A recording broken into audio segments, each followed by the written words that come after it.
안녕하세요. 코리아 플러스 리얼리즘, 코리얼리즘입니다. 영상을 클릭해주셔서 감사합니다.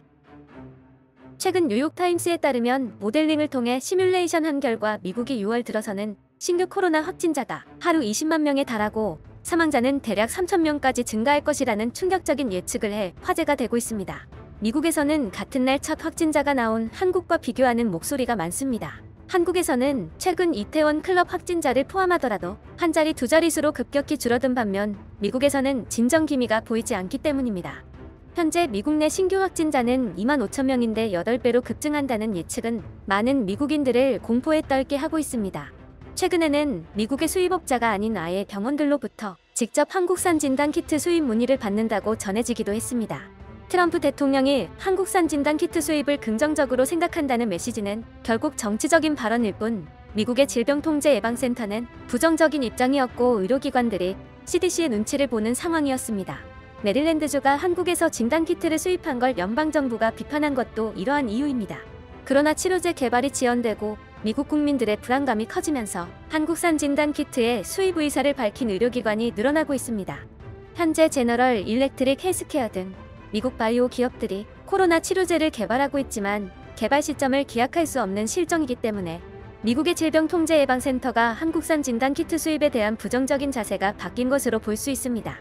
사태가 진정되지 않는 가운데 최근 들어서는 미국으로부터 한국산 진단키트 수출 문의가 더욱더 많이 늘고 있는 것입니다. 한편 6개월을 남긴 미국의 대통령 선거를 앞두고 각 진영들은 빠르게 움직이고 있습니다. 진정되지 않는 코로나 바이러스로 인해 미국 내 경기 침체가 확실시되는 가운데 최근 여론조사에 따르면 실제 트럼프 대통령의 지지율은 흔들리고 있는 것으로 나타났습니다. 이 와중에 한때는 대선 주자이기도 했던 약 2,800만 팔로워를 갖고 있는 힐러리 클린턴이 한국을 언급하며 미국과 비교하기 시작했습니다. 한국과 미국은 첫 확진자가 동시에 나왔다는 것을 강조하며 한국은 신규 확진자가 90%가 감소한 반면 미국은 7만 명이 사망했고 실업률이 14.7%를 찍었다고 분노를 표했습니다. 그러면서 전문가의 말에 귀를 기울이는 유능한 정부의 차이가 한국과 미국의 가장 큰 차이라고 강조했습니다. 이 글은 순식간에 15만 개 이상의 좋아요를 받으며 해외 네티즌들의 공감을 사고 있습니다. 대선을 앞둔 시기에 정치적인 의도를 가진 발언이라 볼 수 있지만 네티즌들은 유능한 정부와 무능한 정부라는 포인트에 초점을 맞춰 한국에 대한 수많은 이야기거리가 나오고 있습니다. 최근 시국의 코로나 대응에 있어 한국을 어떻게 인식하고 있는지 확인해 볼 수도 있었습니다. 그들은 또한 최근에 메르스를 경험했어. 그래서 전염병은 그들한테 덜 생소했지. 한국은 또한 사회적 연대를 가진 동질적 인구를 가지고 있어. 여기 미국에서는 사회적 응집력이 매우 열악하고 정부에 대한 강한 불신을 가지고 있어. 미국 사람들은 다른 사람이 더 많은 도움을 받는다면 그들을 돕는 사회 프로그램을 거부하지. 또 다른 차이점은 한국인들은 더 똑똑하고 더 수능적인 대중들이라는 점이지. 맨 윗선에서부터 헛소리를 퍼붓지 않을 때 사람들이 협력하도록 하는 것은 매우 쉬워. 대통령도 그렇게 안 하는데 어떻게 국민들이 심각하게 받아들이도록 할 수 있겠어? 더욱 수능적인 대중이라. 이게 얼마나 잘못된 감정을 갖고 있는 건지 말할 힘도 없다 이제. 이것들은 엄청난 무식함이고 최악의 인종차별 같은 거야. 그런 관념들은 멈춰야 해. 그들의 문화가 다르다고 말하는 것은 인종차별이 아니야. 유행병이 유행하는 동안 머리 자를 권리를 요구하기 위해 정부 건물을 총으로 급습한다는 생각은 어디서든 미친 짓이지. 미국에서는 그것이 일어나고 도대체 누가 이 문제를 일찍부터 심각하게 받아들이고 차이를 만들 수 있었을까? 그 사람만 이걸 간과했다고 생각하는 건 상식적으로 정직하지 않은 거지. 실상은 많은 지도자들이 3월 중순에도 아무것도 하지 않고 사람들에게 모이라고 말하고 있었어. 누구냐고요? 한국 사람들이요. 우리 정보기관들. 트럼프는 오늘날 거의 심각하게 받아들이지 않아요. 결정적인 요인은 그들이 신속하게 행동했다는 것이다. 한국은 지역사회로 퍼지기 전에 바이러스를 막았다. 확실히 나는 한국인의 90%가 비판적 사고력을 가진 높은 평균 지능을 갖고 있는 반면 미국 인구의 절반은 개같이 멍청한 것 같아. 또 다른 차이점으로 체중 차이도 있어. 그녀가 그렇다고 하면 그런 거다. 사람들은 너무 편안함을 느끼지 않고 11월에 투표할 필요가 없다고 생각하는 것이 좋을 듯. 만약 그녀가 대통령이었다면 이 상황은 훨씬 달랐을 것이고 훨씬 덜 비참했을 것이다. 나는 그것이 덜 끔찍할 것이라고 생각하진 않아. 나는 그녀가 적어도 역학 전문가들의 의견을 따라 잘 계획된 전염 대응 프로토콜을 실행했을 거라고는 생각해. 그러나 사람들은 여전히 죽었을 것이고, 하지만 조금 더 적은 숫자이겠지. 적어도 내가 본 바로는 시위하는 한국인은 없었다. 하지만 여기 펜실베니아에서는 엄청 많은 사람들이 시위를 하는데 진짜 멍청하다. 내 나라를 사랑하지만 미국인들은 특별한 종이다. 한국은 5,100만 명밖에 없고 미국은 3억 2,800만 명이다. 3%의 비만율과 30%의 기만율 차이도 있지. 그들의 가장 큰 건강 문제는 암이고 미국은 심장병이다. 이러한 모든 요소들이 코로나 바이러스로 인한 사망률을 상위권에 있게 하는 거야. 우리 자체가 한 국가로서 매우 건강하지 않아서 우리 자신들이 우리의 최악의 적이야. 우리는 더 나은 지도자가 필요한 게 아니라 스스로를 교육할 수 있는 유능한 유권자가 필요한 거야. 인구 크기 차이가 이런 차이점을 만들어낸다고 생각하지 않나? 노노노. 제발 그 잘못된 정보에 토끼굴로 가지 마. 이와 같은 비교에서는 총 통계량이 아닌 1인당 통계량을 사용해. 현재까지 미국의 1인당 감염률은 3,983명이고 이것은 지금까지 인구 100만 명당 3,983명이 감염되었다는 것을 의미해. 현재까지 한국의 1인당 감염률은 211명이고 이것은 지금까지 100만 명당 211명이 감염되었다는 것을 의미하지. 따라서 미국의 감염률은 한국의 거의 19배인 거야.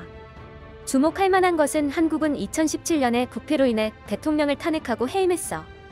차이점은 수백만 명의 한국인들이 거리에서 4개월 넘게 시위를 했다는 것이다. 왜 미국인들은 똑같이 하지 않는 것인가? 최근 미국 CNN 방송에서는 한국과 독일의 대응을 교과서적인 모범 사례로 또다시 거론했습니다. 한국을 예시로 들며 한국이 해온 방식들을 말하기는 쉽지만 집행하기는 어렵다는 견해를 밝혔습니다. 미국과 영국처럼 대응 방안이 잘못되고 정치화한 곳에서 한국처럼 하는 것은 어려운 일이고 한국에서의 투명한 소통과 공공에 대한 신뢰도 중요한 요인으로 관측된다고 밝히며 현실적으로 당장은 따라할 수 없는 투명함과 대중의 신뢰라는 한국의 차별점을 조명하기도 했습니다. 그렇지만 한국의 강경한 대응을 살펴보면 그것들은 그대로 베껴도 될 만큼 좋은 교훈이다라고 말하며 미국 내 변화를 촉구했습니다. 그래, 하지만 미국과 비교는 안 돼. 한국은 하나의 밀도가 높은 거대한 도시와 같아. 미국은 교회지를 가지고 있지만 한국은 그렇지 않아. 큰 차이점이지. 공통적으로 적용될 수 있다라는 무지를 그만둬라. 그것은 경제를 파괴하고 있어. 우리는 해안가에 있는 주요 도시들이 없나? 뉴욕, 실리콘밸리, LA와 애틀랜타 주요 경제 중심지는 하나의 밀도 높은 도시라면 바이러스가 더 쉽게 퍼질 수 있다는 건데. 한국과 독일, 그리고 세계의 다른 모든 나라들이 트럼프에게 전화를 걸어 어떻게 미국이 훌륭한 일을 해냈는지, 어떻게 그렇게 훌륭한 검사를 하고 있는지를 묻고 있다고 생각했어. 이제 알았어. 아무도 전화를 안 해. 그들은 미국을 보고 미국이 한 그대로 반대로 행하면 돼. 한국인들이 완벽하지는 않지만 조심스럽게 일상생활로 돌아가고 있어. 다른 나라들도 일상으로 빨리 돌아갔으면. 앙겔라 메르켈은 과학자고 한국은 그들의 대통령을 탄핵시켰잖아. 그래서 두 나라들은 어떻게 똥을 치우는지 잘 알고 있어. 미국을 비롯하여 몇몇의 나라들 중 일부 사람들은 한국의 성공에 대한 가치를 평가절하하는 시선이 존재합니다. 크게 두 가지 이유로 분류할 수 있는데, 첫째는 큰 나라에 비해 적은 인구라는 시선과 두 번째는 문화적인 순응성 때문이라고 생각하는 경향입니다. 이러한 무지의 카운터 어택을 날리듯 미국 잡지 디 애틀랜틱은 전 세계 가운데 한국의 코로나에 대한 예외성에는 어떤 이유가 있을까? 라는 심도 있는 분석 기사가 올라오기도 했습니다.